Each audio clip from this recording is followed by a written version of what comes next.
So hello guys. देखिए आज हमारा जो पीवाईक्यू सीरीज़ का ये 7वां यहाँ पे एपिसोड है। इसके पहले हमने यहाँ पे 6 एपिसोड कर लिया है। जो भी अभी तक नहीं देखा है जाकर के सबसे पहले उन 6 एपिसोड को देख करके तब यहाँ पे आ पाएंगे, तो आपको बहुत ज़्यादा यहाँ पे इम्प्रूवमेंट एंड कॉन्फिडेंस आपको अपने अंदर देखने को मिलेगा। ठीक है, तो चलिए चालू करते हैं इस एपिसोड को। सबसे पहला क्वेश्चन हमारा है कि अनूठी वास्तुकला वाले गंगैकोंड चोलपुरम के मंदिर किस राजा या बादशाह द्वारा बनवाए गए थे।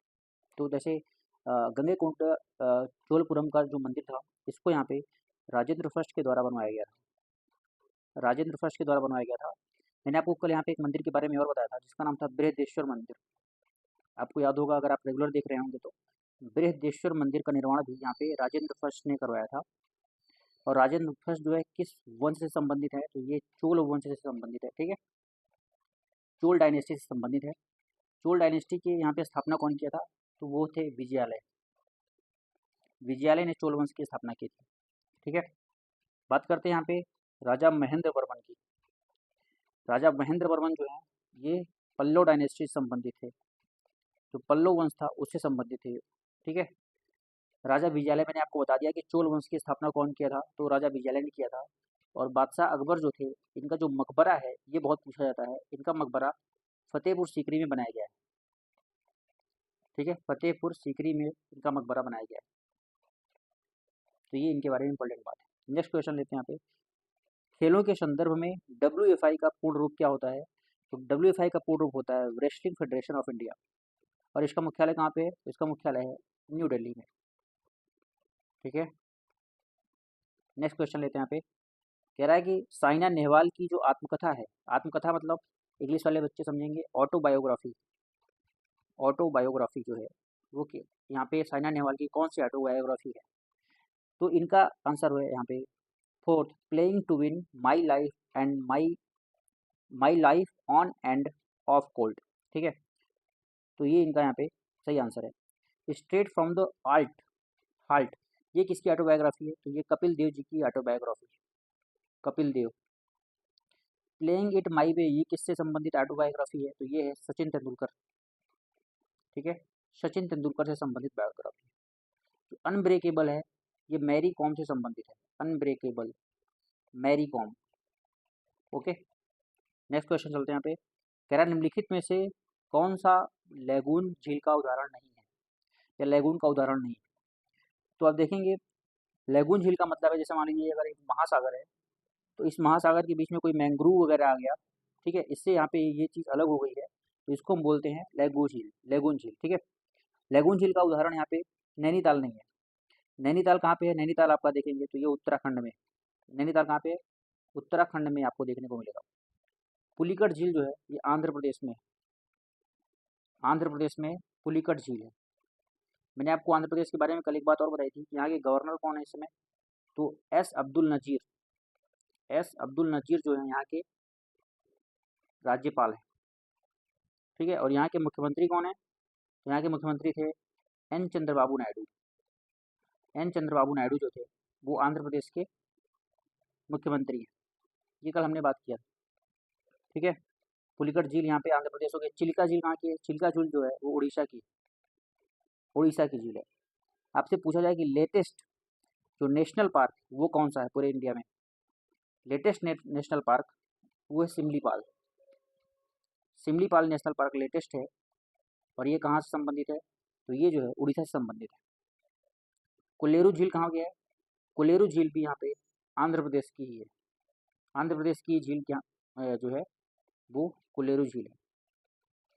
तो ये सारी झीलें जो हैं आप देखेंगे तो ये सब लैगून झील का उदाहरण है। कुछ झीलों के बारे में और बात कर लेते हैं। जैसे जम्मू एंड कश्मीर में डल एंड वुलर झील, ये जम्मू कश्मीर की झील है। जैसे लोकटक झील कहाँ की है, लोकटक झील जो है ये मणिपुर की है। ठीक है, जैसे वेम्बानाड झील कहाँ की है, वेम्बानाड, वेम्बानाड झील केरल की है। ठीक है, इस तरीके से ये सब कुछ महत्वपूर्ण झीलें हैं जो आपको याद रखनी चाहिए। नेक्स्ट क्वेश्चन लेते हैं यहाँ पे। कह रहा है कि रामपुर के शहसवान घराने की स्थापना निम्नलिखित में से किस शख्सियत द्वारा की गई थी, तो इसका आंसर है उस्ताद इनायत हुसैन खान। उस्ताद घगे खुदा बख्श, ये मैंने पहले वाली सीरीज में आपको बताया था कि ये आगरा घराने से संबंधित है। अमानत अली खान ये पटियाला घराने से संबंधित है, पटियाला जो कि पाकिस्तान का पटियाला घराने से संबंधित है। और अब्दुल करीम खान जो है ये किराना घराना से संबंधित है, किराना घराने से संबंधित है। कल वाला भी मैं आपको रिवाइज करा देता हूँ, कल मैंने कौन कौन से घराना बताया था आपको, ताकि आप अगर जो पढ़ रहे होंगे सीरियसली उनके लिए फायदेमंद है। इंदौर घराने से संबंधित मैंने आपको बताया था कि आपको याद रखना है, इंदौर घराना से संबंधित जो है वो इसके जो स्थापना किए थे उनका नाम था आमिर खान।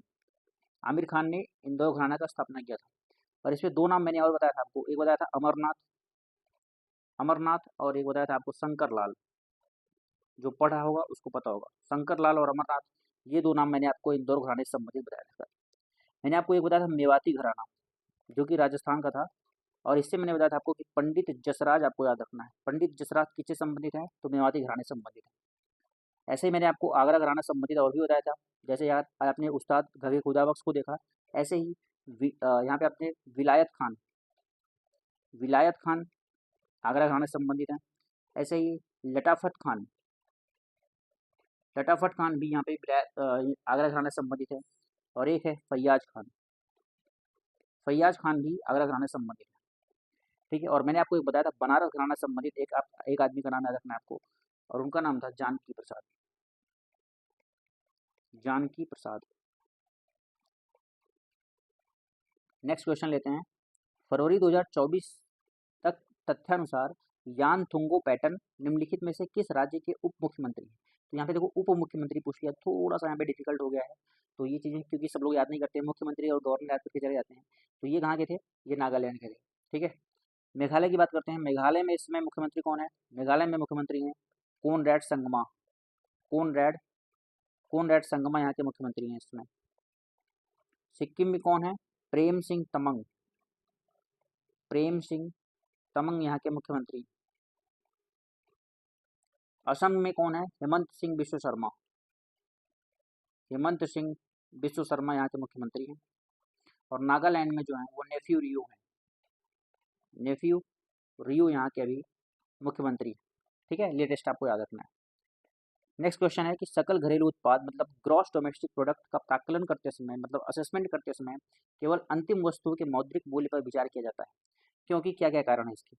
तो क्योंकि इमोबिलिटी मतलब गतिहीनता को सक्रिय आर्थिक प्रवाह समाप्त हो जाता है, नहीं ये आंसर नहीं। दोहरी गणना की समस्या होती है, यस।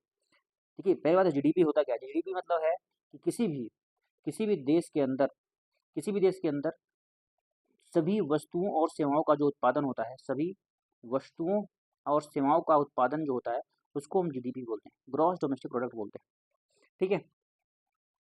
तो ये इसका आंसर यहाँ पे जो हो जाएगा, क्योंकि यहाँ पे केवल बी सही है, इस वजह से इसका आंसर डी इसका सही आंसर है। नेक्स्ट क्वेश्चन लेते हैं यहाँ पे। पीएम स्वनिधि योजना 2020 में शहरी पथ विक्रेता कितनी अवधि के लिए 10,000 तक की कार्यशील पूंजी ऋण प्राप्त कर सकते थे, इसका आंसर है डी, 1 वर्ष तक। ठीक है। नेक्स्ट क्वेश्चन है, मिर्गी है एपिलेप्सी एक विकार है जो मानव शरीर के निम्नलिखित में से किस भाग को प्रभावित करता है, तो ये हमारे ब्रेन को प्रभावित करता है, जो एपिलेप्सी है। ठीक है। नेक्स्ट क्वेश्चन कह रहा है भारतीय संविधान में सरकार के अर्धसंघीय मतलब क्वासी फेडरल स्वरूप का मॉडल किस देश से लिया गया था, तो ये हमारा कनाडा से लिया गया था, कनाडा से लिया गया, जर्मनी से लिया गया था। कि अगर इमरजेंसी है, इमरजेंसी इमरजेंसी के टाइम पे फंडामेंटल राइट्स को यहाँ पे सस्पेंड कर दिया जाएगा, तो ये प्रावधान कहाँ से लिया गया था, तो ये प्रावधान जर्मनी से लिया गया था। ऑस्ट्रेलिया से यहाँ पे कंकरेंट लिस्ट लिया गया था, जिसको हिंदी में समवर्ती सूची बोलते हैं, कॉन्करेंट लिस्ट। और ज्वाइंट सिटिंग भी यहीं से लिया गया था। अगर कोई बिल डेडलॉक हो जाता है तो ज्वाइंट सिटिंग का प्रावधान होता है जो, उसको भी ऑस्ट्रेलिया से लिया गया था। ठीक है।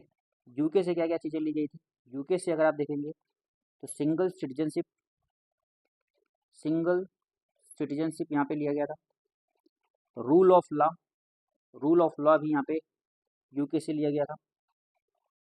पार्लियामेंट्री फॉर्म ऑफ गवर्नमेंट अगर आपसे पूछे, पार्लियामेंट्री फॉर्म ऑफ गवर्नमेंट, ये भी पार्लियामेंट्री फॉर्म ऑफ गवर्नमेंट, ये भी यहाँ पे यूके से लिया गया था।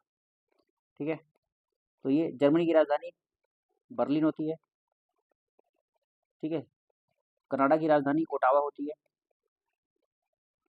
ऑस्ट्रेलिया के बारे में मैंने कल बताया था, इसकी राजधानी कैनबरा होती है। और यूके की राजधानी यूपी की राजधानी आपको बताना है, ठीक है। नेक्स्ट क्वेश्चन लेते हैं यहाँ पे कि राष्ट्रीय ग्रामीण रोजगार अधिनियम NREGA, जिसको हम आज नरेगा के नाम से जानते हैं या MG नरेगा के नाम से जानते हैं, MG नरेगा के नाम से जानते हैं, ये किस वर्ष पारित किया गया था? तो इसको पारित जो है 2005 में किया गया था, लेकिन ये 2006 से यहाँ पे प्रभाव में आया था। तो यहाँ पे पारित पूछ रहा है, जो 2005 इसका सही आंसर है। किस घटना से अशोक की प्रशासनिक नीति में गहरा परिवर्तन आया था? तो जब अशोक ने यहाँ पे कलिंग युद्ध में, कलिंग युद्ध जो है वो कलिंग नामक स्थान पे हुआ था, और कलिंग कहाँ पे है? कलिंग उड़ीसा में है। तो जब यहाँ पे इन्होंने युद्ध किया, हालांकि ये जीत गए थे, लेकिन जीतने के बाद इन्होंने बहुत यहाँ पे ज़्यादा खून खराबा देखा, जिससे इनका जो है मन है वो परिवर्तित हो गया, और इन्होंने इसके बाद से यहाँ पे बुद्धिज्म को यहाँ पे एक्सेप्ट किया, मतलब बौद्ध धर्म को इन्होंने ग्रहण कर लिया था, ठीक है। तो ये कलिंग युद्ध के बाद इनकी नीति में क्या आया था? गहरा परिवर्तन आया था। कलिंग युद्ध जो है वो 261 ईसा पूर्व में हुआ था, 261 ईसा पूर्व में हुआ था, ठीक है। नेक्स्ट क्वेश्चन है कि प्रसिद्ध कथक नृत्य कलाकार पुरुषोत्तम दधीच, जिन्हें वर्ष 2020 में पद्मश्री से सम्मानित किया गया था, निम्नलिखित में से किस स्थान से संबंधित है? तो ये जो है मध्य प्रदेश से संबंधित है। मध्य प्रदेश में मैं आपको बता दूं अभी कि जो माधव टाइगर रिजर्व है, माधव टाइगर रिजर्व, इसको भारत का 58वां माधव टाइगर रिजर्व, इसको भारत का 58वां मतलब 58 टाइगर रिजर्व घोषित किया गया है, ठीक है। हरियाणा में जो मुख्यमंत्री हैं उनका नाम है नायब सिंह सैनी, नायब सिंह सैनी यहाँ के मुख्यमंत्री हैं। बिहार में है नीतीश कुमार जी, नीतीश कुमार, और उत्तर प्रदेश में योगी आदित्यनाथ यहाँ के मुख्यमंत्री हैं। उत्तर प्रदेश के लखनऊ में अभी अभी अगर आप देखेंगे हाल ही में ब्रह्मोस मिसाइल बनाने की यहाँ पे एक यूनिट की स्थापना की गई है, कहाँ पे? उत्तर प्रदेश के लखनऊ में।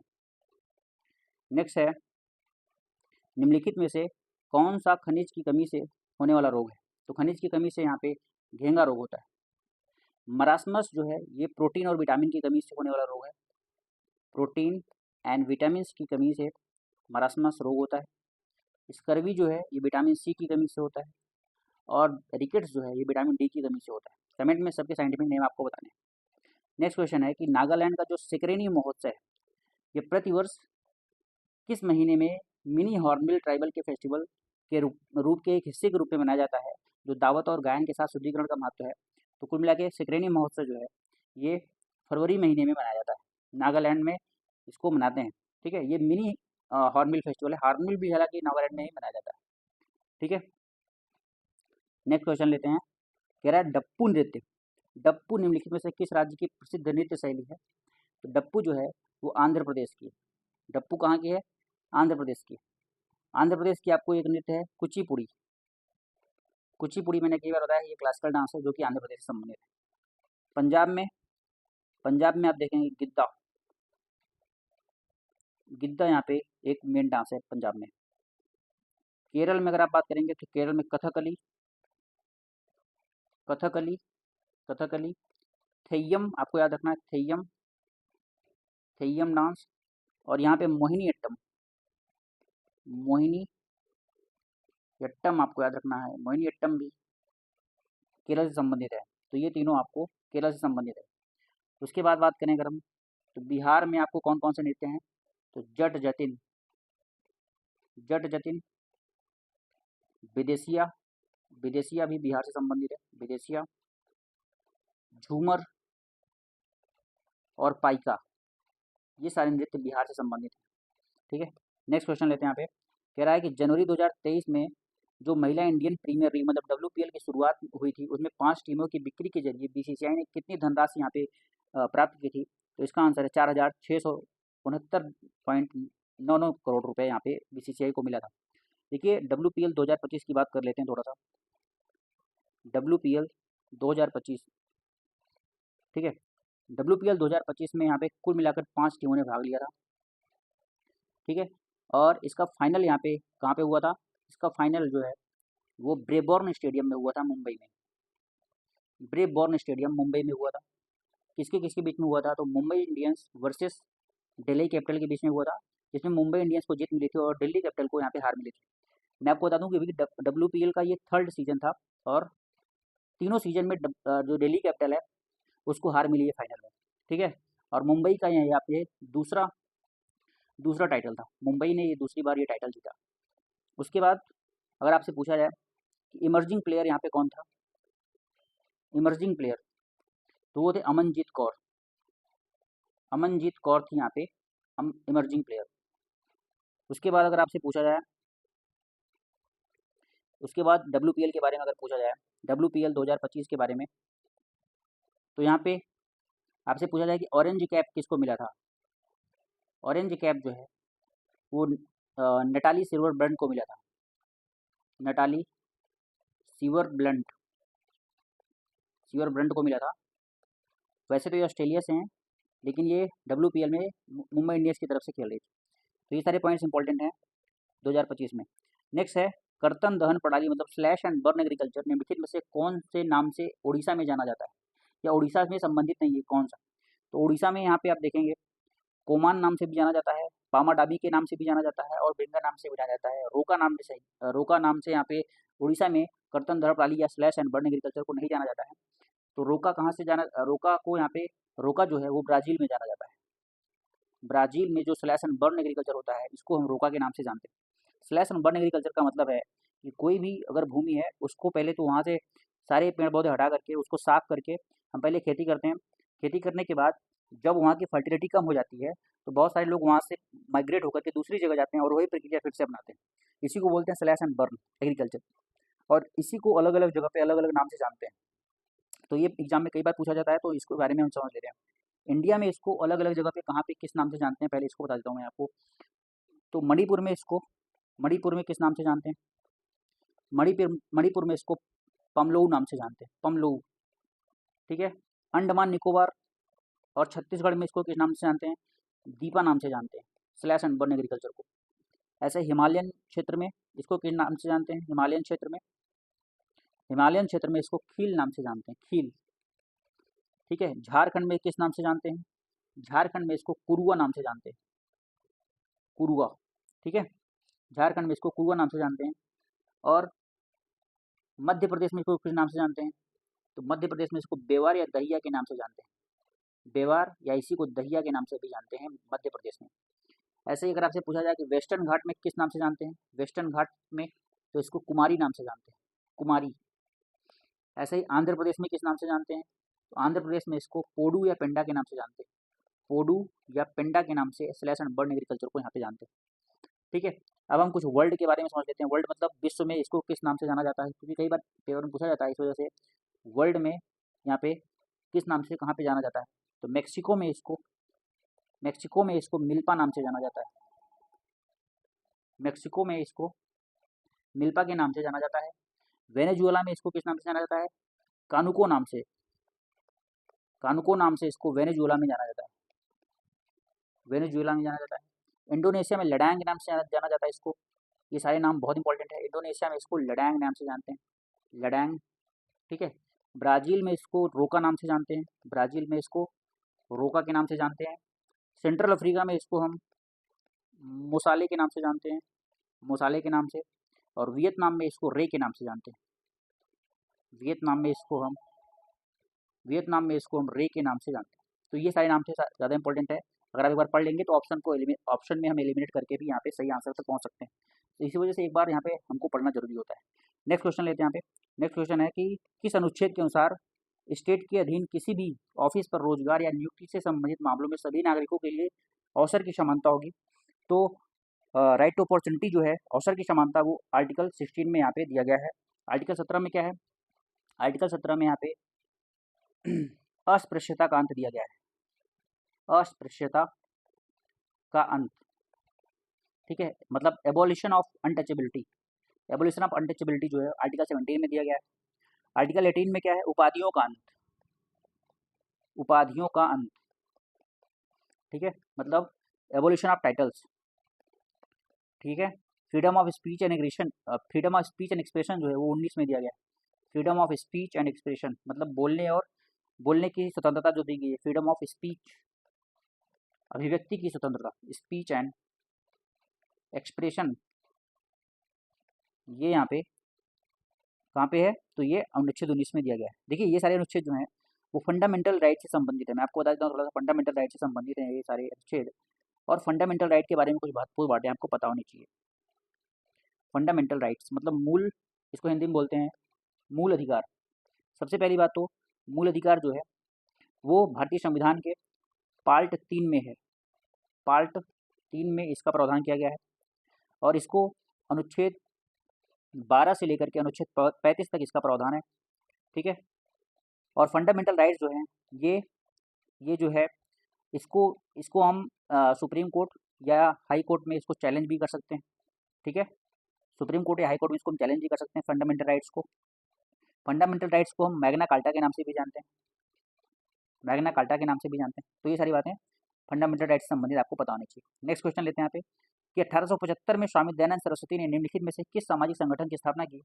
तो स्वामी दयानंद सरस्वती ने आर्य समाज की स्थापना की 1875 में। ब्रह्म समाज की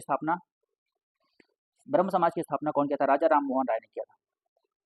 राजा राम मोहन राय। इनकी कुछ किताबें पता होनी चाहिए हमको, जैसे संवाद कौमुदी, प्रिसेप्ट्स ऑफ जीसस, ये सारी जो किताबें हैं वो राजा राम मोहन राय से संबंधित है और इन्होंने ब्रह्म समाज की स्थापना की थी।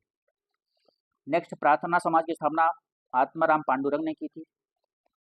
आत्माराम पांडुरंग ने प्रार्थना समाज की स्थापना की थी। और सत्यशोधक समाज की स्थापना कौन किया था? तो ज्योतिबा फूले ने किया था। ज्योतिबा फूले ने सत्यशोधक समाज की स्थापना किया था। नेक्स्ट क्वेश्चन लेते हैं, निम्नलिखित में से किस अधिनियम के तहत वॉरेन हेस्टिंग को बंगाल का गवर्नर जनरल नियुक्त किया गया था? तो इसको रेगुलेटिंग एक्ट 1773 के तहत वॉरेन हेस्टिंग को बंगाल का गवर्नर नियुक्त किया गया था। और वॉरेन हेस्टिंग ने कौन कौन सा काम किया था? वॉरेन हेस्टिंग ने यहाँ पे कई सारे काम, जैसे इसने रेवेन्यू बोर्ड की स्थापना किया था। रेवेन्यू बोर्ड की स्थापना किया था इसने। उसके बाद इसने अपनी ट्रेजरी को मुर्शिदाबाद से कलकत्ता स्थापित कर दिया था। ठीक है। मुर्शिदाबाद पहले इसकी ट्रेजरी हुआ करती थी। मुर्शिदाबाद से इसने अपनी ट्रेजरी को कलकत्ता में स्थापित कर दिया था, कलकत्ता में स्थापित किया था। ठीक है। रिंग फेंस पॉलिसी कौन लेके आया था? रिंग फेंस पॉलिसी वो भी यही लेके आया था। रिंग फेंस पॉलिसी का मतलब है कोई स्टेट मान लो यहाँ पे है तो इसके बीच में एक बफर स्टेट के रूप में रखा जाता था ताकि कोई अटैक हो सबसे पहले इस वाले स्टेट पे हो, ना कि इस स्टेट पे हो। तो इसी को बोलते हैं रिंग फेंस पॉलिसी। ये भी किसके समय में आया था? तो ये भी वॉरेन हेस्टिंग के समय में आया था। वॉरेन हेस्टिंग के समय में एशियाटिक सोसाइटी ऑफ बंगाल की स्थापना हुई थी। एशियाटिक सोसाइटी ऑफ बंगाल की स्थापना 1784 ईस्वी में हुई थी। ठीक है। और जो वॉरेन हेस्टिंग था ये कब से कब तक था? तो वॉरेन हेस्टिंग अगर देखेंगे तो ये 1772 से 1785 तक ये भारत में शासन किया था। ठीक है। तो ये सारे काम इसने किए थे, इस वजह से इम्पोर्टेंट है। नेक्स्ट क्वेश्चन लेते हैं यहाँ पे। नेक्स्ट क्वेश्चन है कि अप्रैल 2023 में जारी अपनी 279वीं रिपोर्ट में भारत के विधि आयोग लॉ कमीशन ऑफ इंडिया ने किस कानून के प्रावधान को बरकरार रखने की अनुशंसा की है? तो वो है सेडिशन लॉ। सेडिशन लॉ को इसने अपनी बरकरार रखने की यहाँ पे अनुशंसा या रिकमेंडेशन यहाँ पे इसको किया है। विधि आयोग के अभी अध्यक्ष नए नए बनाए गए हैं, उनका नाम है मैं पे सही से लिख देता हूँ, दिनेश माहेश्वरी उनका नाम है, अभी नए बने हैं इसके चेयरमैन लॉ कमीशन के। ठीक है। नेक्स्ट क्वेश्चन यहाँ पे लेते हैं कि निम्नलिखित में से किस विकल्प में सभी सदिश राशियाँ हैं? तो सदिश और अदिश राशियाँ तो हम बहुत पहले से पढ़ रहे हैं। सदिश राशियाँ वे राशियाँ होती हैं जिनमें दिशा के साथ साथ परिमाण भी होता है, या आप ऐसे बोल दो कि परिमाण के साथ साथ दिशा भी होती हैं, उनको हम सदिश राशियाँ बोलते हैं। ठीक है। सदिश राशियों में जैसे अगर आप देखेंगे तो शक्ति एक सदिश राशि है, संवेग भी है, लेकिन ऊर्जा यहाँ पे सदिश राशि नहीं है, इस वजह से ए ऑप्शन नहीं होगा। बी ऑप्शन में देखें तो बल, वेग, संवेग, भार, त्वरण, ये सारे यहाँ पे सदिश राशियाँ हैं, बी इसका सही आंसर है। तीसरे में अगर आप देखेंगे फिर से ऊर्जा आ गया है, इस वजह से सी वाला ऑप्शन भी नहीं होगा। और चौथे में अगर आप देखेंगे और यहाँ पे चाल भी यहाँ पे आप देखेंगे सदिश राशि नहीं है, चाल की जगह पे वेग जो है वो सदिश राशि होता है, तो यहाँ पे इस वजह से भी ये गलत है। ठीक है। यहाँ पे ऊर्जा आ गया था और यहाँ भी ऊर्जा आ गया था, और तो सारे यहाँ पे अगर त्वरण, संवेग, वेग, बल, ये सारे ही सदिश राशि। ठीक है। नेक्स्ट क्वेश्चन है यहाँ पे, जो महाबलीपुरम में सूर्य मंदिर का निर्माण राजा नरसिंह वर्मन द्वितीय के शासनकाल में किया गया था। तो राजा नरसिंह वर्मन किस वंश से संबंधित है? तो ये पल्लव वंश से संबंधित है। ठीक है। यह महाबलीपुरम या इसी को ममल्लापुरम मंदिर के नाम से भी जाना जाता है। या इसी को महाबलीपुरम के नाम से, महाबलीपुरम टेम्पल के नाम से जाना जाता है। और इसको पल्लव वंश के राजा नरसिंह वर्मन द्वितीय के द्वारा बनवाया गया था। कल मैंने आपको एक बात और बताया था कि जो राजा नरसिंह देव हैं, नरसिंह देव फर्स्ट जो थे, उन्होंने किस मंदिर का स्थापना किया था? नरसिंह देव फर्स्ट ने यहाँ पे आप देखेंगे जो शन टेम्पल है, शन टेम्पल, उसका फाउंडेशन कौन रखा था? तो वो नरसिंह देव फर्स्ट ने यहाँ पे रखा था। ठीक है। नेक्स्ट क्वेश्चन है कि जो अभ्रक है मतलब माइका किस प्रकार का खनिज है? तो माइका जो है वो एक अधात्विक मतलब नॉन मेटेलिक खनिज है। नॉन मेटेलिक मतलब इसमें मेटल नहीं होता, उसको नॉन मेटेलिक बोलते हैं। ठीक है। तो इस तरीके से क्वेश्चंस थे 25, आई थिंक आपको यहाँ पे अच्छे लगे होंगे। तो चलिए, ये था हमारे 25 क्वेश्चंस एंड आई होप आपको अच्छे लगे। And please like, share and subscribe to our channel for support. Thank you.